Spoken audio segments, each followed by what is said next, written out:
Hello, welcome to Channeling with Teresa. In this video, we're going to hear from Saint Francis of Assisi.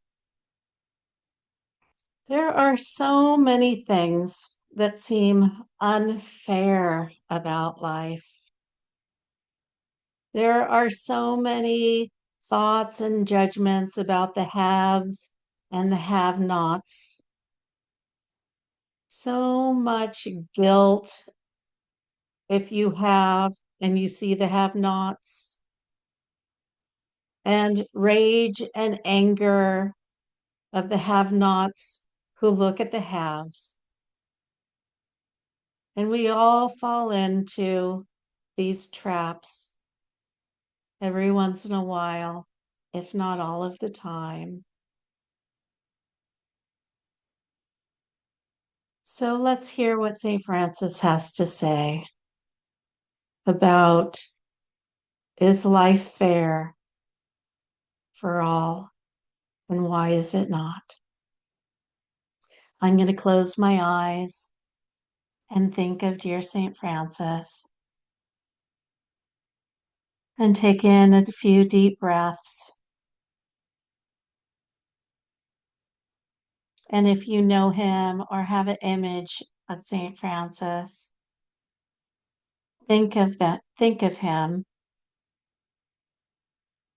and invite him into your heart and your mind. For it is he that will do this healing.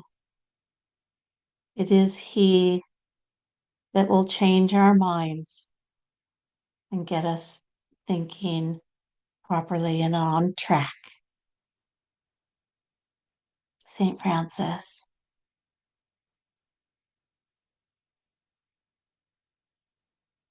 Although in the incarnation of St. Francis,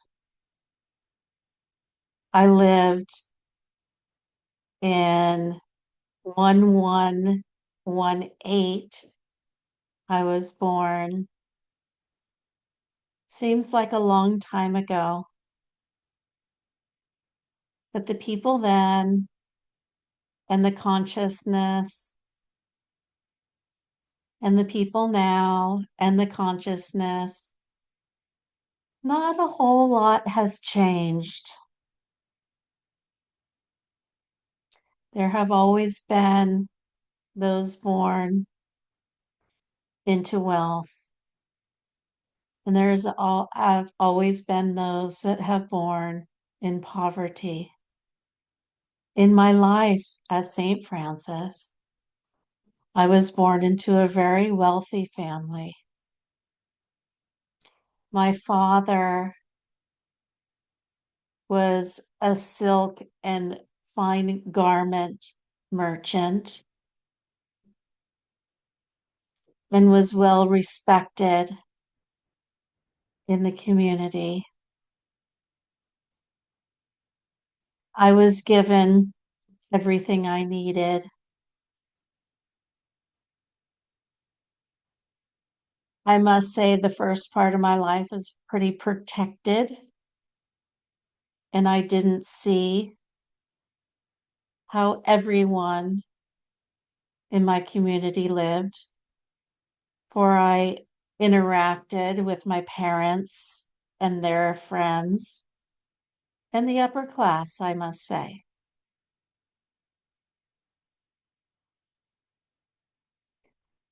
I was also, as a young adult and teenager, you could say I was a party boy. There are many events that we went to, and lots of foolishness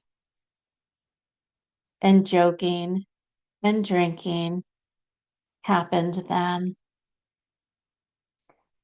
And there was always a part of me that was not satisfied with these parties and this lifestyle that was given to me. I knew that there was something more, something more meaningful, but I did not know what it is. Does this sound familiar? Have you gotten to that point in your life too, where you know that there's something more to life and how much money you have and what fancy designer clothes you wear and how big your house is? When you obtain these things, you realize it's not where your happiness is. And unfortunately, for those that are trying to obtain that, thinking that that's where their happiness is, have a little bit longer to go. Eventually, they will, in some incarnation, if not this one, achieve these things and get to that point of extreme disappointment, for they do not bring everlasting happiness.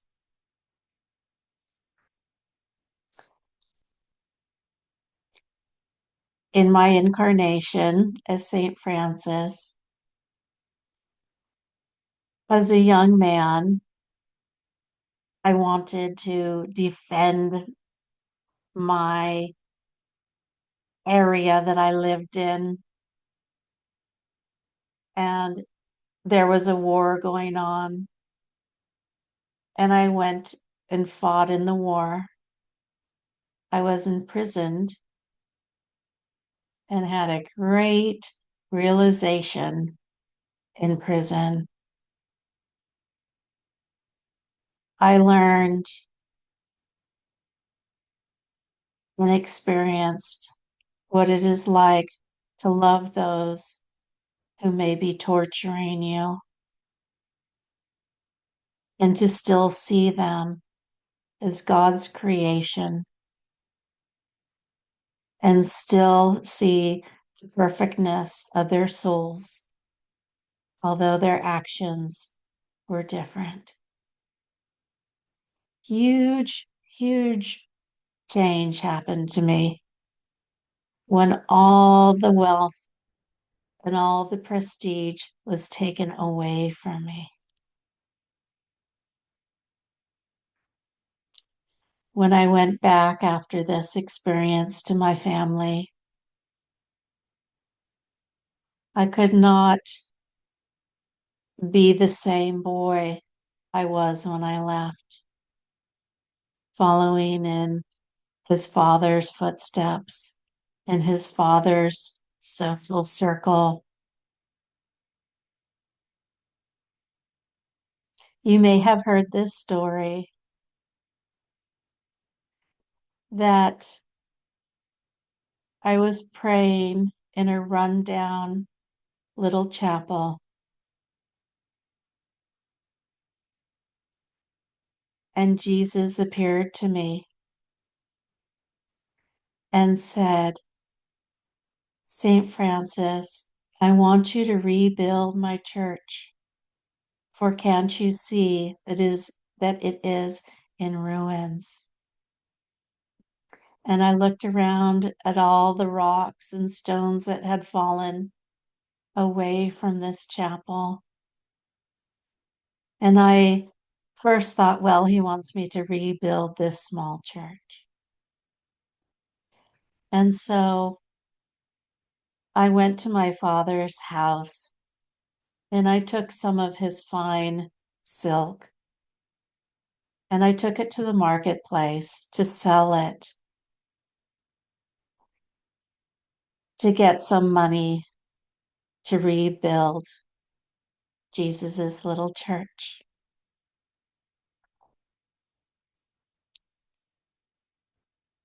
My father found out that I had taken his cloth, and he was very, very upset with me. And he wanted to punish me. He went to the bishop along with me to have a meeting and he wanted the bishop to tell me how wrong I was for stealing the cloth from him.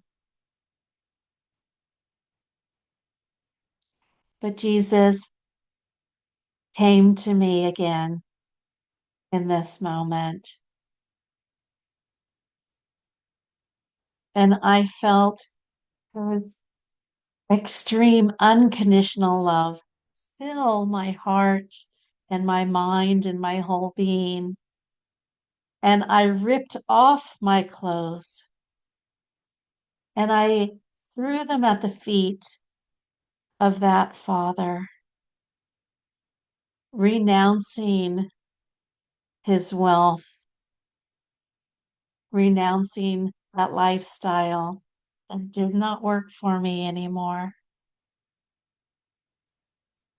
And I left him and walked away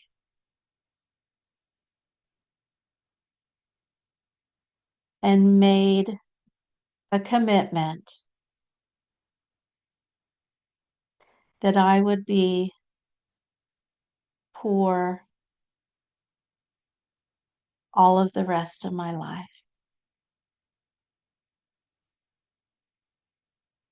I lived in small caves or just slept on the ground and had a wonderful time in communion with nature, in communion with all the beauty of every caterpillar, every bird, the sky, the moon, the stars. It was beautiful camping, beautiful being in touch with nature. And hence I was known for being in touch with nature and communing with the animals and addressing the moon and all the stars as my brothers and my sisters.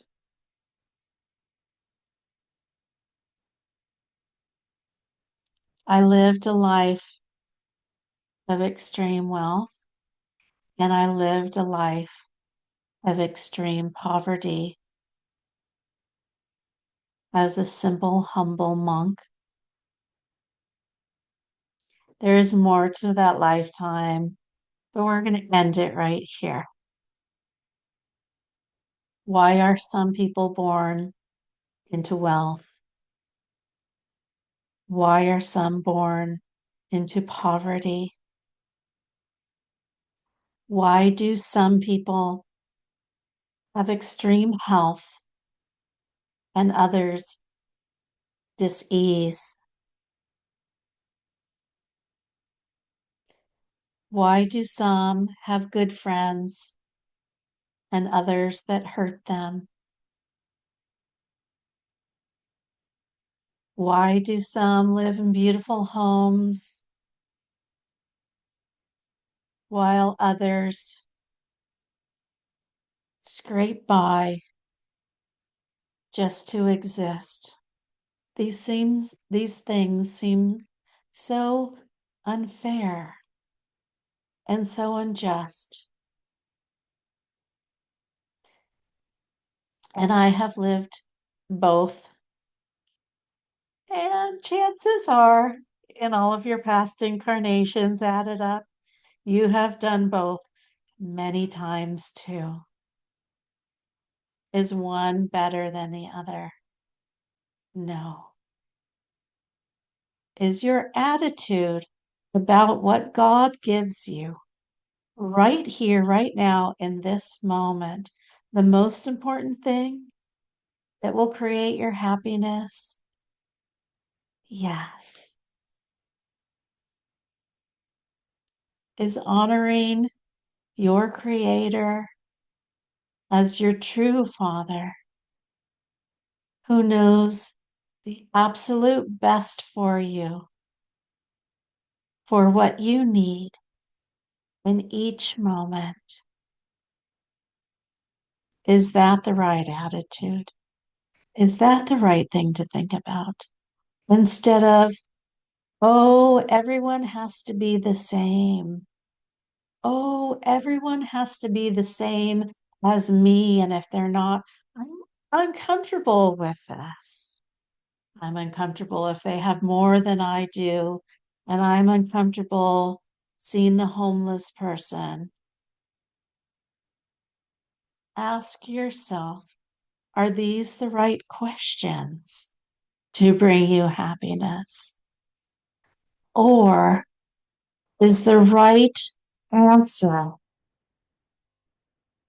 trusting in your Creator that He knows what's right for your highest good, for your freedom in Him, for your self realization?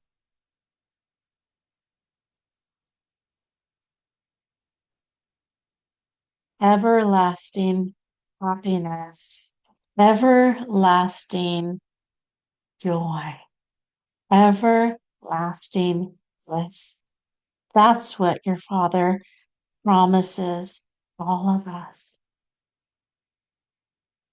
And He knows how to get us there as individuals. And this is why there's no same story for everyone. We need to honor and respect our own journey, no matter how difficult it is. And we need to honor and respect others' journeys, no matter how difficult it may look from the outside, from your eyes.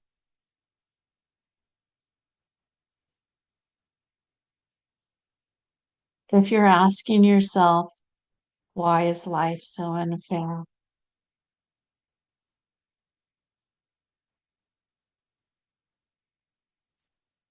Just acknowledge that you're not asking the right question and your energy may be flowing downward. And try to remember the bigger picture. And this bigger picture is you merging with God at some point in some incarnation. And yes, it's probably in the future. But He who created you knows how to get you there too. He who created you knows how to melt your ego and your likes and your dislikes. So you may join in your bigger self in union with God in His love forever and ever.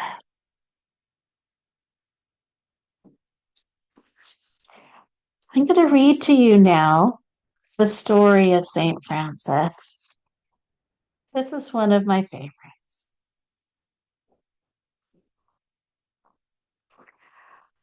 On a cold winter's day, St. Francis walked with Brother Leo to the monastery because their poverty, they suffered much in the cold. At one point, St. Francis said to Brother Leo, if God desires that the friars should serve as a great example of holiness to all people in all lands, please write down that this would not be perfect joy. At some point later in their journey, St. Francis said to Brother Leo, if the friars could make the lame walk and the blind see, and brings speech to the dumb. And even if we could raise the dead after 4 days, please write down and note carefully that this would not be perfect joy.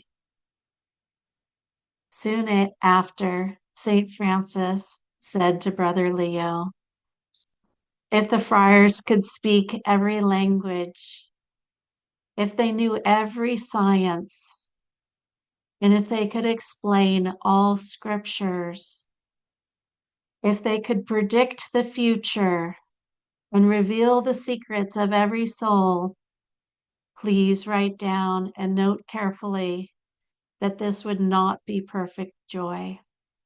After a few more steps, St. Francis cried, Brother Leo, little one of God, if the friars could sing like angels, if they could explain the movements of the stars, if they knew all animals, birds, fish, plants, stones, trees, and all men, please write down and note carefully that this would not be perfect joy. Finally, St. Francis cried, Brother Leo, if the friars could preach and thus convert every person to the faith in Christ, write down and note carefully that this even is not perfect joy. When this manner of discourse lasted for several miles, Brother Leo, who had been thinking about these sayings, asked, Father Francis, I pray that you teach me about perfect joy. St. Francis answered, if we arrive at the monastery, and if we are drenched in rain and trembling with cold, covered in mud and exhausted from hunger, and if we knock on the gate, and if the porter does not recognize us, and if he tells us that we are impostors who seek to deceive the world and steal from the poor, and if he refuses to open the gate, and if he leaves us outside exposed to the rain and snow, suffering from cold and hunger, and if we embrace the injustice, cruelty, and contempt with patience, without complaining, and if we believe in faith, love, and humility, that the porter knew us, but was told by God to reject us, then, my dear brother Leo, please write down and note carefully that this is perfect joy. Above all gifts of the Holy Spirit is the grace to overcome oneself.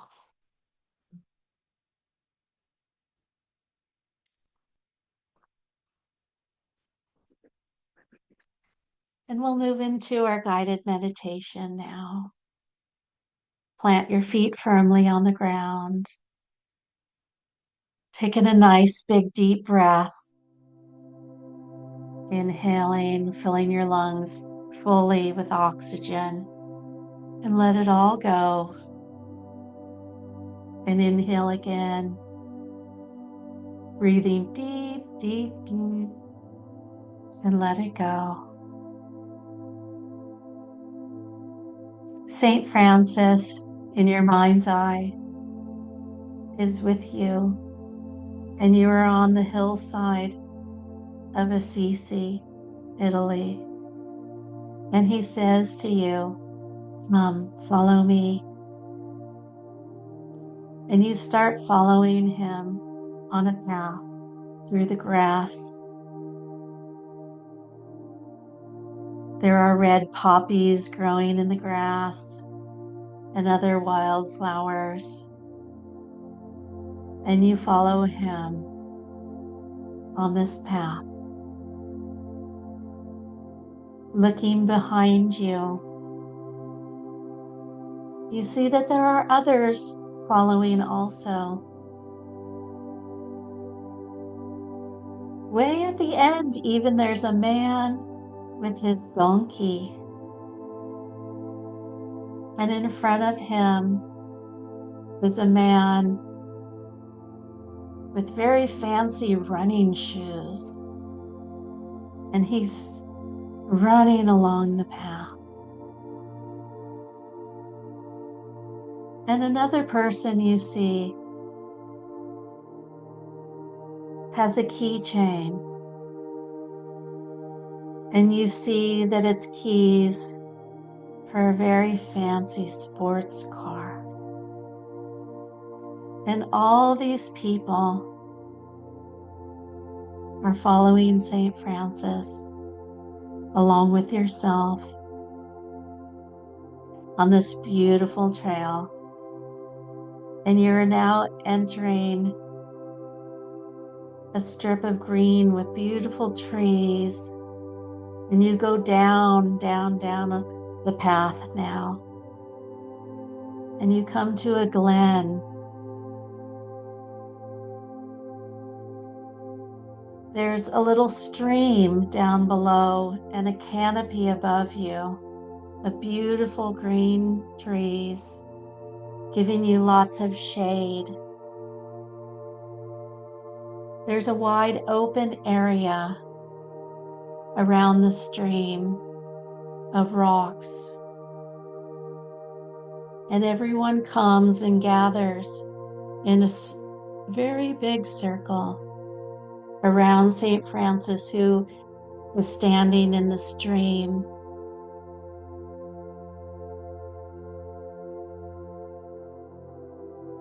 It's a beautiful circle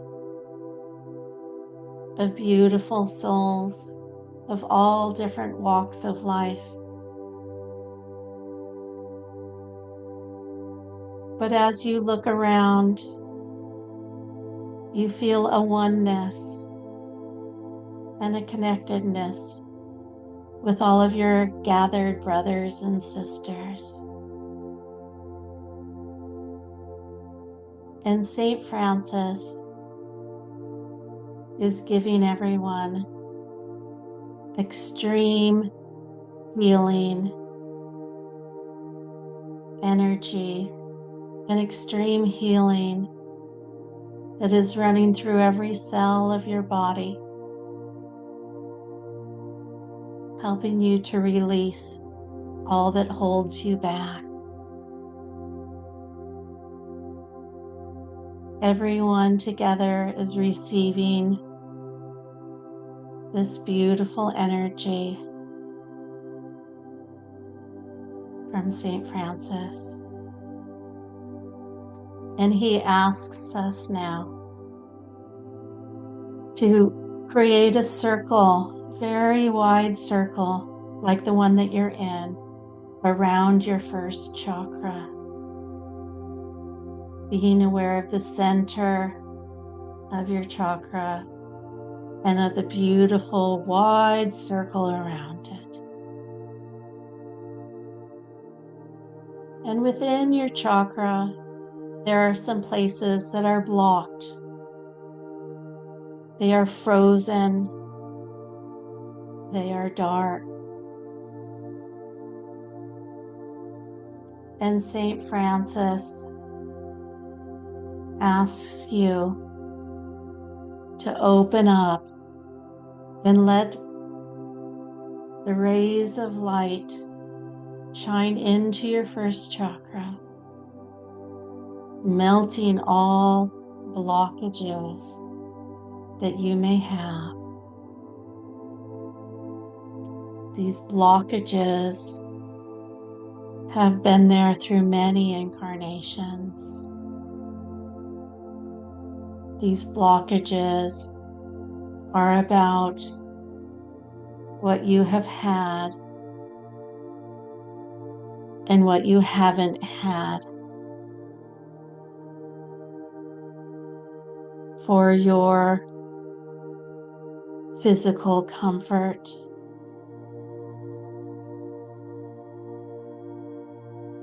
the big houses and dwellings that you have lived in, and the very small ones, the plentiful food you have had, and the scraps. All of these things you've experienced. All the judgment about being provided for or not. Let the light melt all of this away.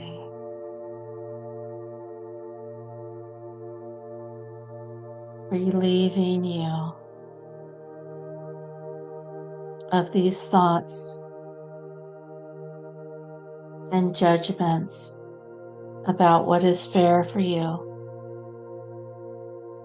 what you have and what you don't have.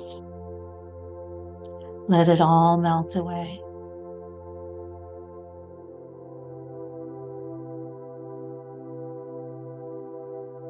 Now bring your attention up to your second chakra, being aware of a circle all around it.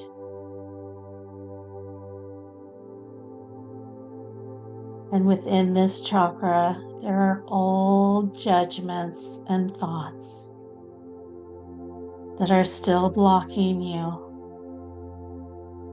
Become aware of them.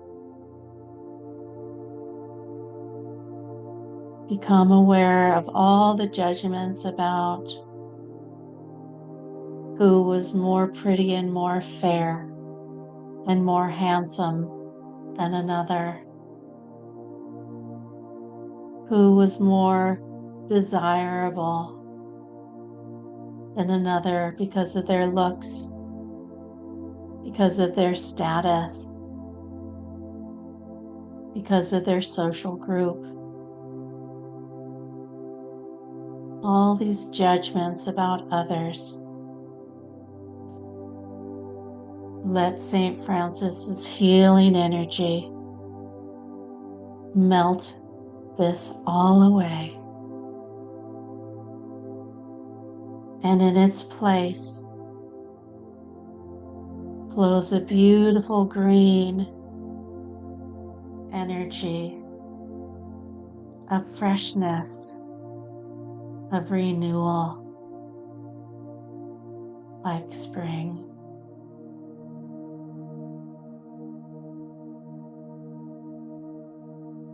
Enjoy this beautiful sensation, this expansive energy, free from all those judgments now. Let them all go.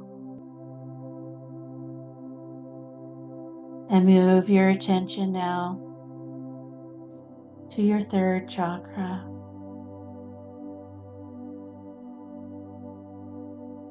Breathe.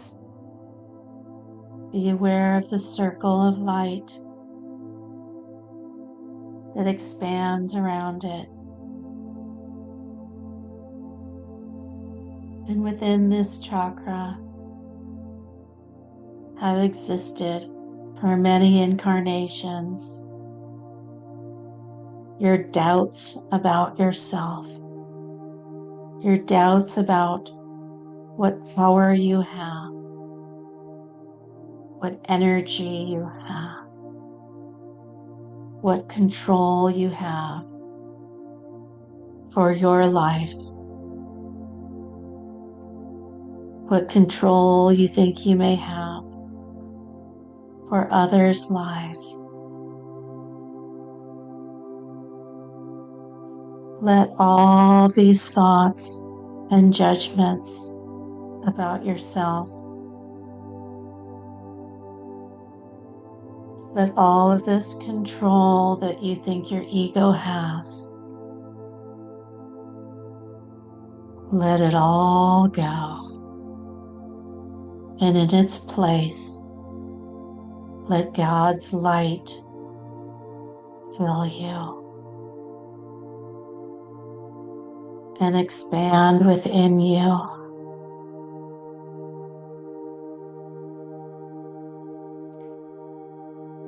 All those judgments, all those thoughts of lack, be gone.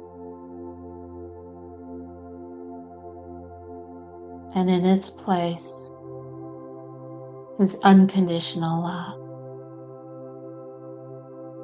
And breathe.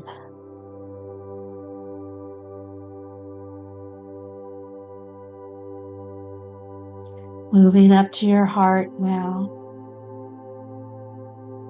and being aware of all the others that are still around you in this beautiful circle with St. Francis. Expand your heart chakra and energy outward, merging with all those beautiful lights in the circle around you.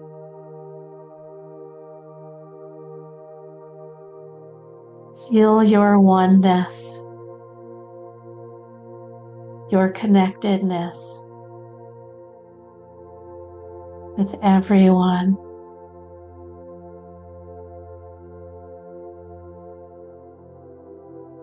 Feel joy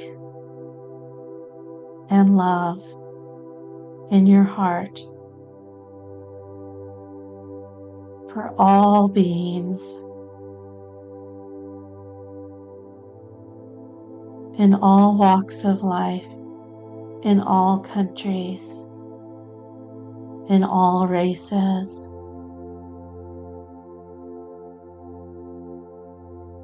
You are at one with all your brothers and sisters in this group and around the world. Feel your oneness. Know this is the truth. This is who we all truly are.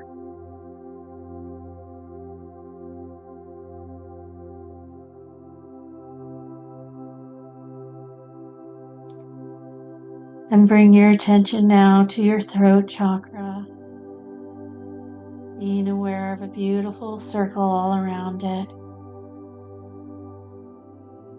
And anything that you have said now or in the past that was not true, that created judgment and pain for others. And anything anybody else has said to you, creating you pain and judgment about them or how they have hurt you. Let the light of the Christ consciousness melt all this away. Filling your throat now with green freshness, like the trees above, like the hillside, like the beautiful renewal of spring. You're free from all the words that have been said that have created blockages for you and for others.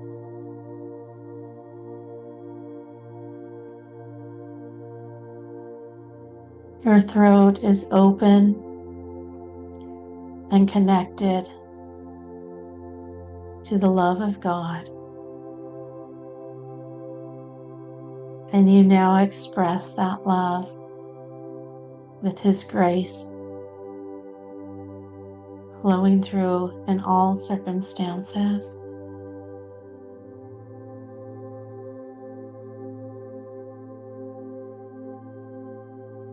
And bring your attention to the point between the eyebrows. And see a circle around your whole head.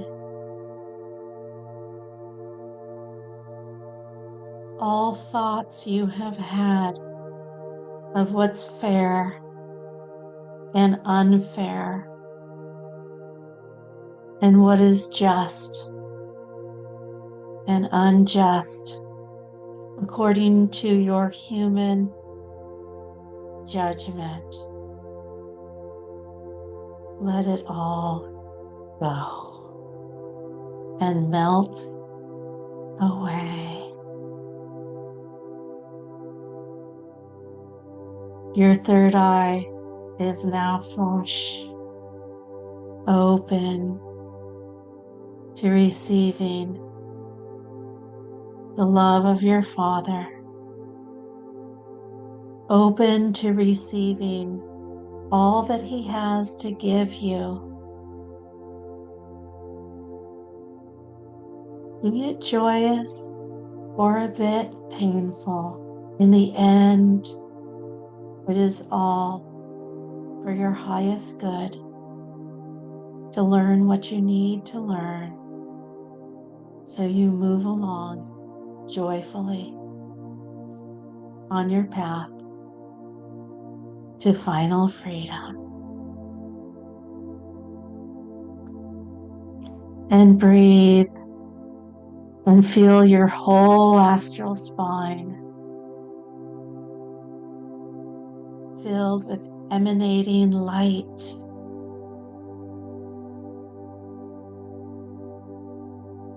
Perfect freedom, perfect joy.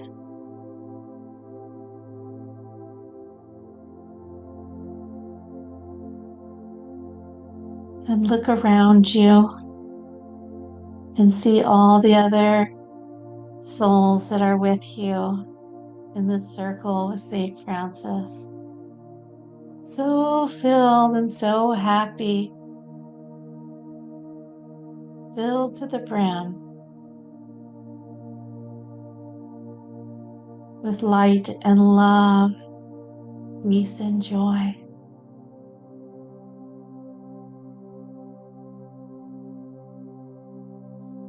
All old thoughts throughout all old incarnations gone. Just you in the light, connected with everyone.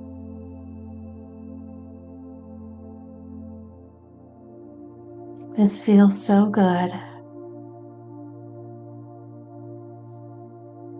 so refreshing, so healing.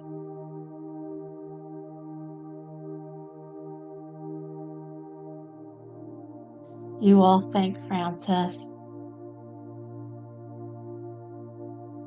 and he guides you now back onto the trail, down the mountainside. And you see the man with the donkey leaving the group now and heading far, far up high on the hill to where his humble little shack is. And the only way for him to get there is by riding a donkey. And you see the gentleman with the fancy running shoes running off now in his own direction on his own path.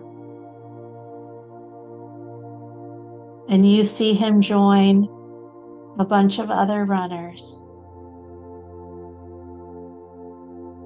And you know that they are all training for marathons to represent their country in the Olympics.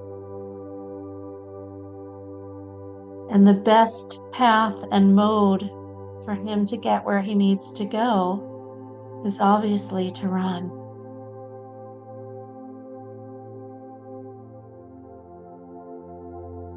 And you see the person who had the keychain with keys to the fancy sports car. And they drive off on their own path into the city where this small sports car is the best mode of transportation for them to get where they need to in and out of small parking spaces and crowded city streets. Each one has their own way that works best for them.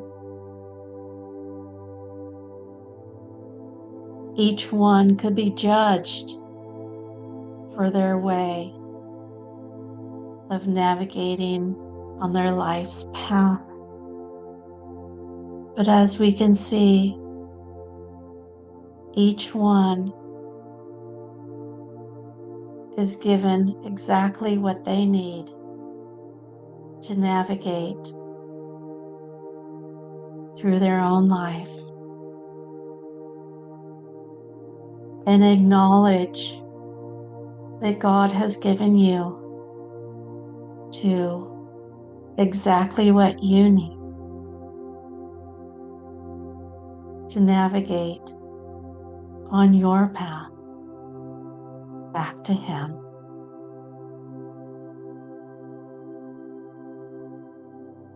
And now let us meditate for a few minutes together silently.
friends, as you go about your week, try to remember